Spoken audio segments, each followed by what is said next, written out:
안녕하세요. 자, 오늘도 시 한 편 같이 공부해 보도록 할게요. 희미한 옛사랑의 그림자라는 시고요. 이거는 수능특강 갈래복합 지문에 실려 있습니다. 김광규 시인이 굉장히 출제 빈도가 높은 작가이기도 하고요. 또 이 시는 선생님 개인적으로 좀 의미가 있는 시입니다. 선생님이 임용고사 볼 때 이 시가 시험에 나왔었어요. 시험에 나왔는데 아직도 기억이 나요.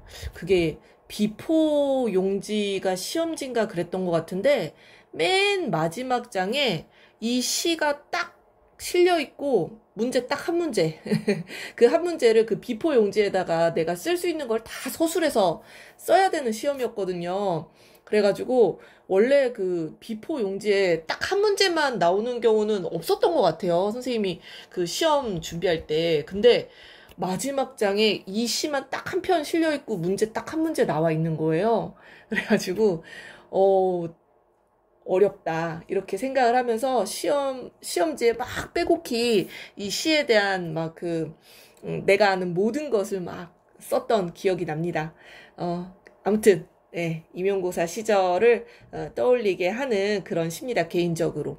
자, 이 시요 굉장히 긴 시거든요. 굉장히 길고 근데 내용은 크게 어렵지 않아요. 왜냐면은 이제 사용한 시어나 이런 게 어렵지 않아가지고, 그냥 이야기 있듯이 쭉 읽으면서 감상하면 그렇게 어렵지 않은 시입니다. 사실 어제 선생님이, 우리 그 시를 배웠잖아요. 김수영 시인의 어느 날 고궁을 나오면서라는 시를 선생님이 어제 영상을 찍었단 말이에요. 그 시도 반성과 자기 성찰의 모습이 나타나는 시였는데 그 시에서는 나는 얼만큼 적으냐라고 하면서 자조하면서 시가 끝났단 말이에요. 이 시도 마찬가지로 자기의 어떤 자기 모습에 대한 어떤 반성을 노래한 시인데, 좀 비교해보면 좋을 것 같아서, 바로 오늘 요 시에 대한 설명, 해설 영상을, 찍고 있습니다. 제목부터 보자면은요, 희미한 옛사랑의 그림자라고 했는데, 자, 이 시의 전체적인 설명 먼저 할게요. 자, 이 옛사랑이라는 거, 그죠? 뭔가 나에게 추억과 향수를 불러일으키는 이 시 사랑에 대한 시인가? 연모에 대한 시인가? 이렇게 생각할 수 있잖아요. 그런데 이 옛사랑이라는 게 지금은 희미해졌다라는 겁니다. 그래서 그림자만 남아있어요. 그래서 이 노래는 이 옛사랑이 의미하는 과거와 이 과거의 옛사랑이 지금은 희미해진 그림자만 남아있죠? 현재의 모습을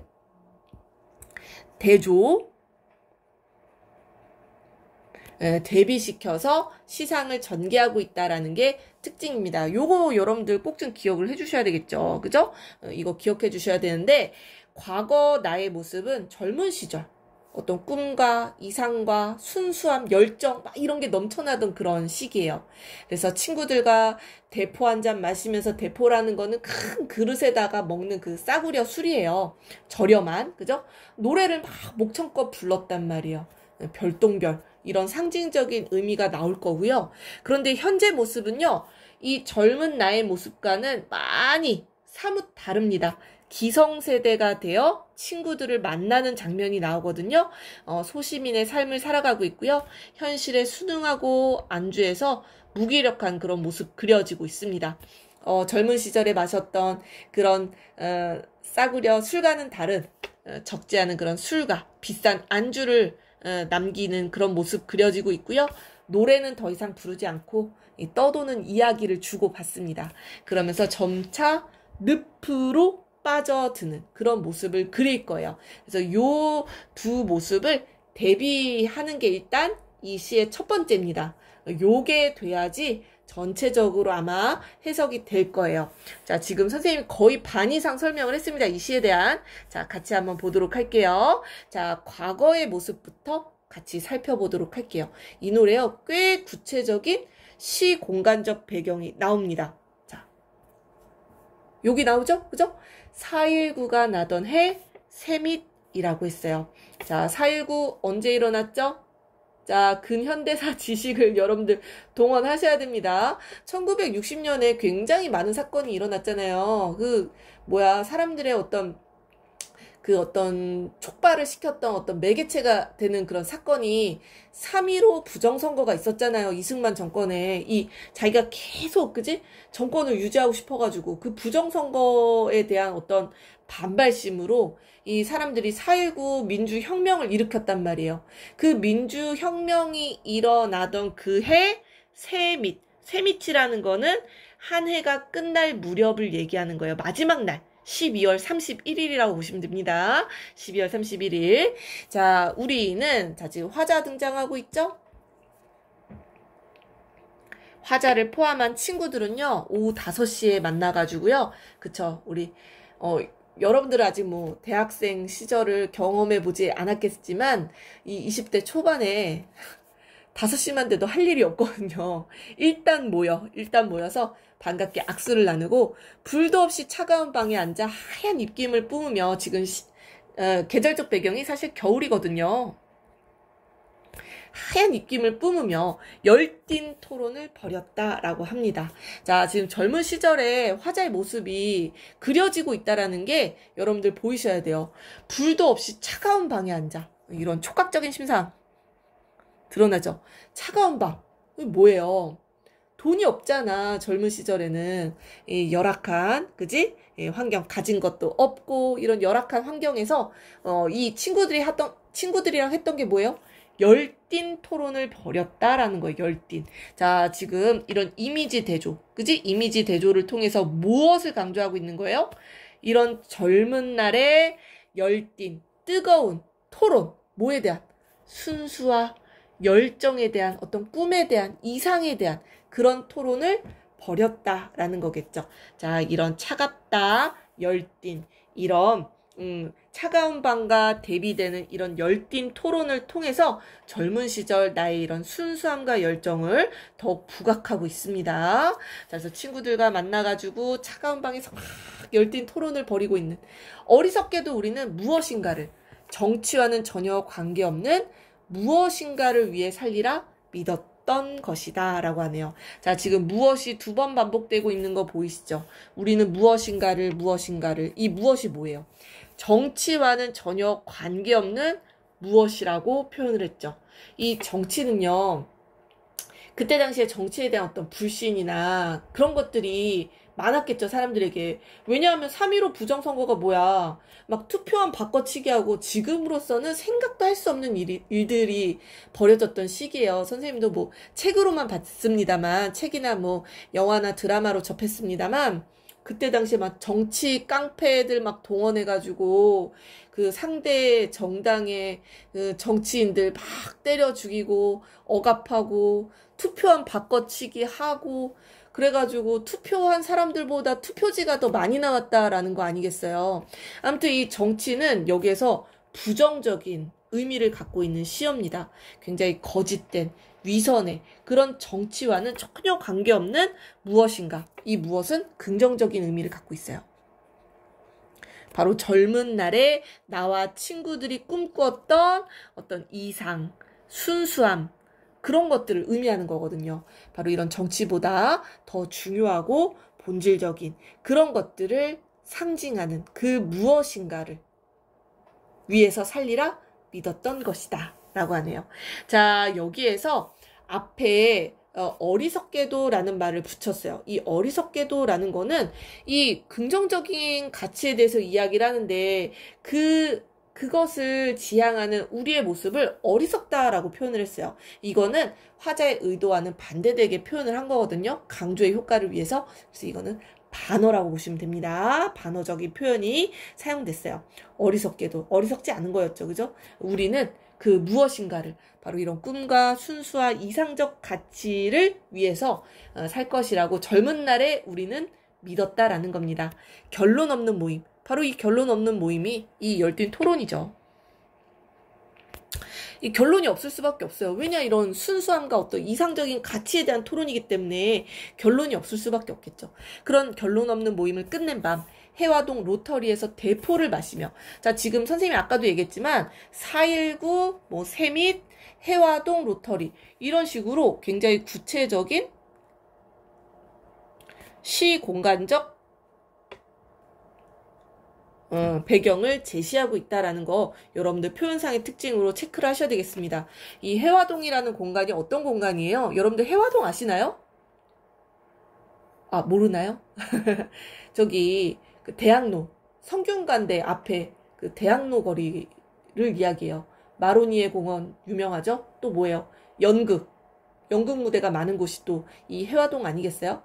선생님이 그래서 김광규 시인이 혹시 성균관대랑 뭐 인연이 있으신가? 뭐 이렇게 좀 찾아봤어요. 찾아봤더니 대학은 서울대 나오셨더라고요. 서울대 나왔고 살던 동네가 종로에서 태어나셔서 종로에서 쭉 고등학교까지 나오신 것 같더라고요. 그래서 이 해화동 로터리가 아마 시인에게도 굉장히 익숙한 젊은 날의 공간이지 않았을까 이렇게 좀 생각을 해보게 되더라고요. 아무튼 젊은이의 거리죠. 젊은 사람들의 거리입니다. 대학로거든요. 대학로. 그 대학로에서 대포를 마시면 대포는 선생님이 아까도 얘기했지만 큰 술잔으로 마시는 술이에요. 그때 당시에는 돈이 없기 때문에 그지? 젊은 시절엔 돈이 없기 때문에 이런 대포를 마시고 이런 차가운 방에 있을 수밖에 없는 거야. 그지? 그러면서 사랑, 아르바이트, 병역 문제 이거 뭐에 다 20대들의 문제예요. 그죠? 젊은 시절의 그런 고민. 어떤 고민이라고 표현해요? 때묻지 않은 고민. 순수한. 아주 젊은 시절의 그런 순수한 고민을 했고요. 아무도 귀 기울이지 않는 노래를 누구도 흉내낼 수 없는 노래를 저마다 목청껏 불렀다. 이 노래 여러 번 반복되네요. 돈을 받지 않고 부르는 노래예요. 자, 이 노래에 대한 얘들아 이 시는 앞에 수식어를 잘 보셔야 됩니다. 이 노래는요. 아무도 귀 기울이지는 않아요. 대부분의 사람들이 관심이 없다라는 거죠. 관심이 없는 노래. 하지만 누구도 감히 흉내낼 수 없는 노래예요.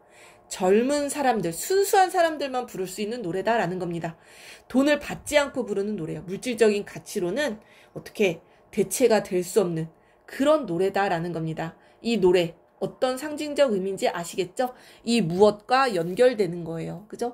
어떤 순수함과 젊은 시절에만 부를 수 있는 아주 열정적인 노래.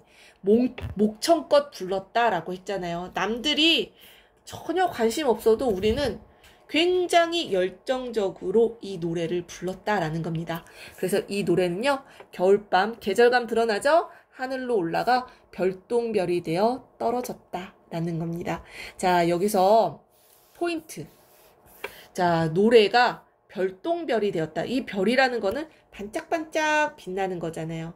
순수한 이런 열정, 이상 이런 것들이 반짝반짝 빛나는 가치다라는 것을 알려주는 시어이기도 하면서 그 다음 서술어를 보세요. 떨어졌다라는 하강적 이미지가 드러나죠. 그쵸? 이게 그냥 별이 아니라 별똥별이야, 얘들아. 별똥별은 잠깐 반짝였다가 땅으로 떨어지는 존재란 말이야. 금방 사라지는 존재죠. 그래서 이런 하강적인 이미지를 통해서 무엇을 암시하고 있느냐? 이런 젊은 시절의 순수함과 열정이 곧 사라지게 될 것임을 암시하는 부분이에요. 암시하는 부분. 자, 이런 하강적 이미지를 통해서 우리가 추측해 봐야 되는 부분입니다. 자, 그래서 여기까지가 과거 우리의 모습이에요. 4.19를 겪었던 세대고요. 민주화를 겪었던 세대예요. 이 4.19 혁명 때만 해도 우리나라의 이 민주주의가 드디어 실현되겠구나 굉장히 기대와 희망을 가졌던 그런 시간이었거든요. 젊은 시절에 이런 순수한 이상과 열정을 목청껏 노래했었던 과거를 이야기하는 부분이었습니다. 자, 그로부터 18년이 지났어요. 자, 현재로 와볼게요. 자, 18년 시간의 경과를 나타내어주는 표현이겠죠. 오랜만에 우리는 모두 무엇인가 돼요. 또 무엇이 나오네요. 근데 이 무엇은 혁명이 두려운 기성세대가 되어 넥타이를 메고 다시 모였다라는 겁니다. 이 부분 너무 슬프지 않아요? 이 과거에 우리는 목청껏 노래를 막 불렀던 그 누구의 이목도 신경 쓰지 않고 막 열정적으로 불렀던 우리인데 18년이 지나서는 넥타이를 메고 넥타이가 주는 그 이미지가 뭐예요? 내 목을 조르고 있잖아. 이 넥타이를 맸다라는 거는 신분이 뭐예요? 그치? 회사원이라는 거야. 돈을 벌기 위해서 어떤 일정한 공간에 간다라는 거죠. 그래서 현실에 얽매여서 살아가는 존재다라는 것을 알려주는 시어고요. 혁명이 두려운 기성세대가 되었어요. 이제 더 이상 이 뭔가 행동하지 않는다라는 거예요. 굉장히 무기력하고 이 삶에 순응한, 현실에 순응한, 안주하는 그런 기성세대가 되었다라는 겁니다. 바꿔 얘기하자면 젊은 날의 이런 순수함과 열정을 상실한 기성세대가 되었다라는 거죠. 과거와 현재가 지금 대비되고 있는 거 보이시죠? 그죠? 과거의 나의 모습과는 사뭇 달라진 기성세대가 되었어요. 자, 그리고 시대 상황 선생님이 조금 더 이야기를 해주자면요. 이 1960년에 4.19 혁명이 있었죠. 그로부터 4.19 혁명 일어나고 나서 그로부터 몇 년 뒤에 뭐가 있었죠? 그쵸? 5.16 군사 쿠데타가 있었잖아요. 사람들의 기대와 혁명을 아주 싸그리 뭉개버린 그런 박정희 정권의 군사 쿠데타가 있었죠. 그로부터 18년이라고 했으니까 이 박정희 그 독재 정권 시기가 딱 18년이거든요. 63년부터 박정희가 암살당하던 79년까지. 근데 박정희가 암살되기 1년 전이네요. 그로부터 18년이라고 했으니까 1978년이라고 여러분들 생각해 주시면 될 것 같습니다. 그러니 이 18년 동안 이 군사 독재 시기 정권 하에서 사람들이 어떤 삶을 살았겠어요? 굉장히 억압적이고 뭔가 잘못하면 다 잡혀가고, 그지? 그러한 삶을 살았을 것이다 라는 것을 추측해 봐야 되겠죠. 자, 그래서 넥타이를 메고 다시 모였어요. 회비를 10,000원씩 걷고 처자식의 안부를 나누고, 너 월급 얼마냐? 이거 좀 너무 프라이버시한 거 아니에요? 치솟는 물가 걱정하고요. 즐겁게 세상을 개탄하고 익숙하게 목소리는 낮췄고요. 떠도는 이야기를 주고받았어요. 자, 이런 모습들이 어떤 모습이냐? 바로 현실에 순응한 이 소시민적 삶의 모습이 그려지고 있죠. 옛날에는요, 이런 물질적인 가치 별로 생각 안 했잖아요. 그런데 지금은 월급이 얼마인가를 묻고 물가를 걱정하고 굉장히 세속적인 가치를, 그지? 걱정하는 그런 모습들 그려지고 있고요. 세상을 개탄했다라고 하는데, 얘들아, 세상을 비판했다라고 하는데, 그러면 아직까지도 세상에 대한 비판적 인식 드러나는 거 아닌가요? 앞에 수식어를 보세요. 즐겁게 개탄했다라는 겁니다. 즐겁게 개탄했다라는 거는 마치 가십거리 이야기하듯이 쉽게, 진정성이 없는, 이해되시죠? 진정성 없게, 야, 그랬대. 카더라. 야, 그랬대. 막 이러면서 아주 가볍게 이야기를 하는 겁니다. 마치 이 안주거리 삼는 그런 가십 이야기를 하듯이. 이해되시죠? 그래서 즐겁게 세상을 개탄하고요. 그냥 가볍게 세상을 개탄하고, 익숙하게 목소리는 낮췄어요. 이 세상을 개탄할 때 목소리를 크게 하면 어떻게 되겠어요?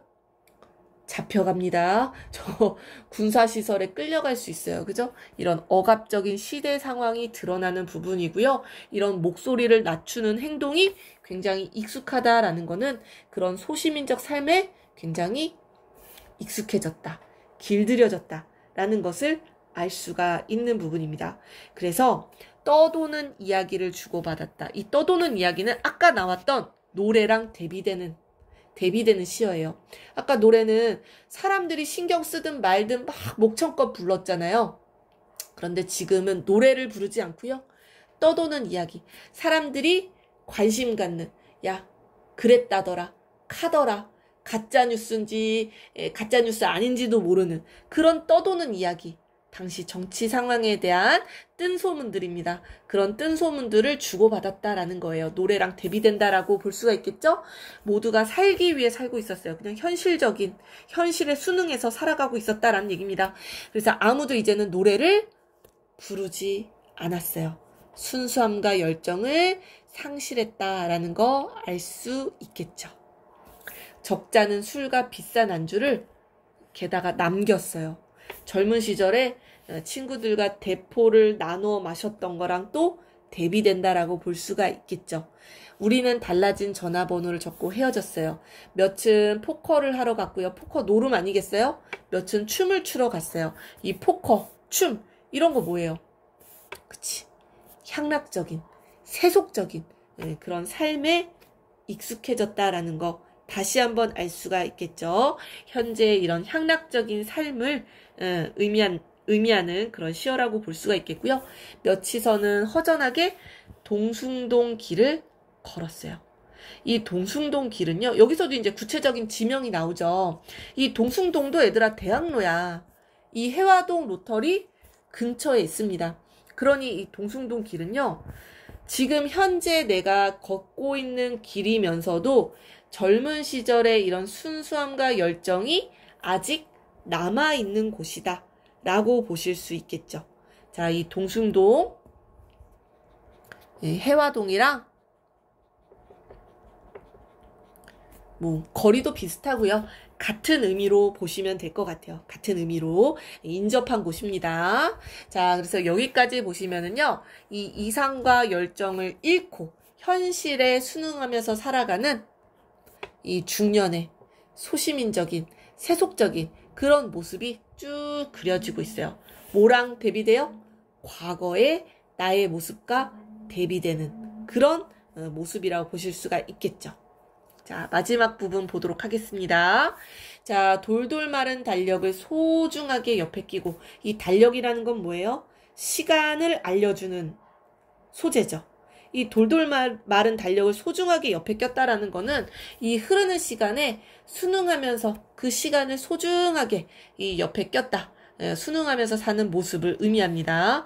오랜 방황 끝에 되돌아온 곳. 오랜만에 와봤겠죠. 우리의 옛사랑이 피 흘린 곳에 옛사랑. 바로 젊은 날의 순수함과 열정이 남아있는 곳에 낯선 건물들 수상하게 들어섰고요. 많이 변했죠, 거리가. 이 낯선 건물들이라는 거는 좀 부정적인 시어라고 볼 수가 있겠죠. 수상하게, 이런 수식어도 나오잖아요. 수상하게 들어섰고, 이 과거 내가 알던 모습이랑 좀 변화했다라는 얘기입니다. 순수했던 모습이 사라진 대학로의 거리. 선생님도 가끔, 그죠? 선생님이 나왔던 대학교 앞에 그 가게들, 궁금해서 그때 친구들이랑 막 사 먹었던 그 음식들 그리울 때가 있거든요. 가보면은 없어진 가게들이 굉장히 많아요. 그러면 좀 상실감을 느끼기도 하고요. 그때 그 가게가 아직도 남아있어. 굉장히 기뻐하면서 가서 사 먹곤 합니다. 아무튼 여기서도 이런 과거의 그런 순수했던 모습은 사라진 그런 모습이다라고 보실 수가 있겠죠. 자, 그런데 그곳에 변하지 않는 것들이 있었네요. 플라타너스 가로수들이 여전히 제자리에 서서 아직도 남아있는 몇 개의 마른 잎을 흔들며 우리의 고개를 떨구게 했어요. 자, 지금 중요한 소재 나온 애들아. 자, 아까 이 시에서 중요한 거 하나 꼽았죠? 과거와 현재의 모습을 대비시켜 놓고 있다라는 거, 요거 중요한 거 하나 체크했었고요. 그리고 마지막으로 체크해야 되는 거 플라타너스 가로수들입니다. 이거요. 객관적 상관물이라고 볼 수 있어요. 왜? 이 플라타너스 가로수들이요. 여전히 제자리에 서서 얘네는 변하지 않는 존재예요. 시간의 흐름에도 변하지 않는 것들이고요. 이 변해버린 우리와 대비되는 대상이라고 볼 수 있어요. 그렇기 때문에 여전히 제자리에 서 있는 모습, 몇 개의 마른 잎을 흔들면서 우리의 고개를 떨구게 했다라는 겁니다. 지금 뭘 하게 만들고 있어요? 반성하게 만들어주고 있죠. 바로 반성의 계기가 되는 소재입니다. 객관적 상관물이라고 볼 수가 있고요. 시간의 흐름에도 변하지 않았어요. 이거는 우리의 모습과 대비가 되죠. 우리의 모습은 변했거든. 과거에 순수했던 모습과는 사뭇 달라진 우리의 모습. 그런데 변하지 않는 대상을 보고는 고개를 떨굴 수밖에 없었다라는 겁니다. 반성의 계기를 마련해주고 있는 소재예요. 그리고 아직도 남아있는 이 몇 개의 마른 잎을 흔들면서 이 나의 내면 깊숙한 곳에 자리 잡힌 그런 부끄러움과 죄책감을 일깨우고 있어요. 그래서 고개를 떨구게 했죠. 안일한 소시민적 삶에 대한 부끄러움을 느끼고 있는 겁니다. 그래서 부끄럽지 않은가? 부끄럽지 않은가? 앞에서도 시어나 식구의 반복이 계속 있었거든요. 그런데 여기서도 그죠? 식구가 반복되면서 바로 이런 나의 내면의 소리, 부끄러움의 정서 강조하고 있습니다. 자, 이 시의 주된 정서, 부끄러움이에요. 부끄러움.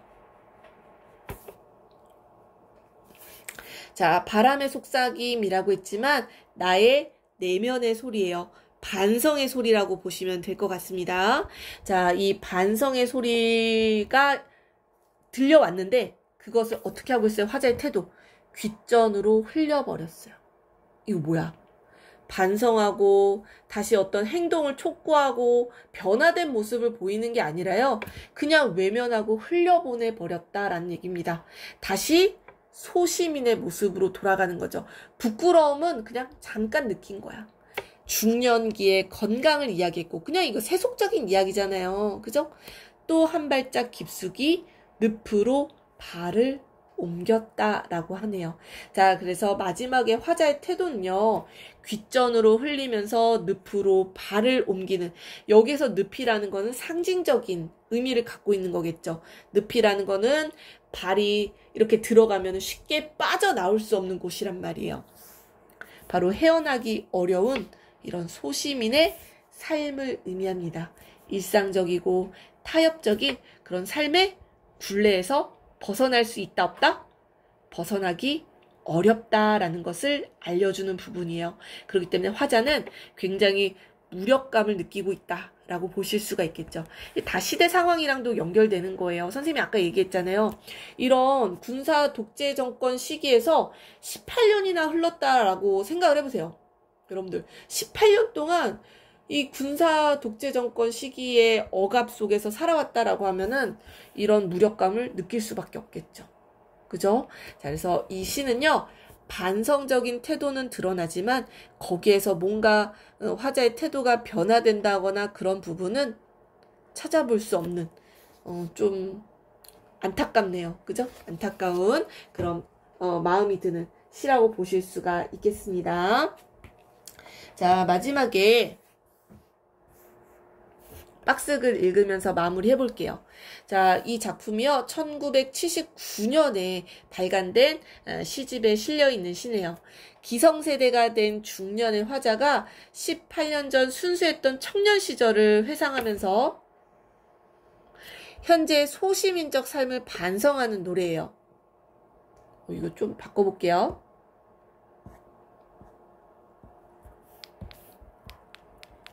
자, 순수했던 청년 시절을 회상하고 현재의 소시민적 삶을 반성하는 내용을 담고 있습니다. 자, 젊은 시절의 화자와 친구는 세상을 바꿀 수 있다라는 어떤 꿈과 이상과 그런 것을 품고 노래를 목청껏 불렀죠. 18년이 흐른 뒤 그들은 변했어요. 세속적인 가치를 쫓으며 현실에 순응한 그런 소시민의 삶을 영위하고 있었죠. 4.19가 불러일으킨 이상, 열정, 순수함을 의미하는 옛사랑은 이제 희미한 그림자로만 남아서 화자를 부끄럽게 만들고 있었다라는 겁니다. 한편의 이야기, 어떤 수필을 읽는 듯한 그런 느낌을 주지 않나요? 바로 4.19 세대의 자아 성찰, 자기 성찰을 노래하고 있는 시였습니다. 자, 여러분들 시가 좀 길었지만요.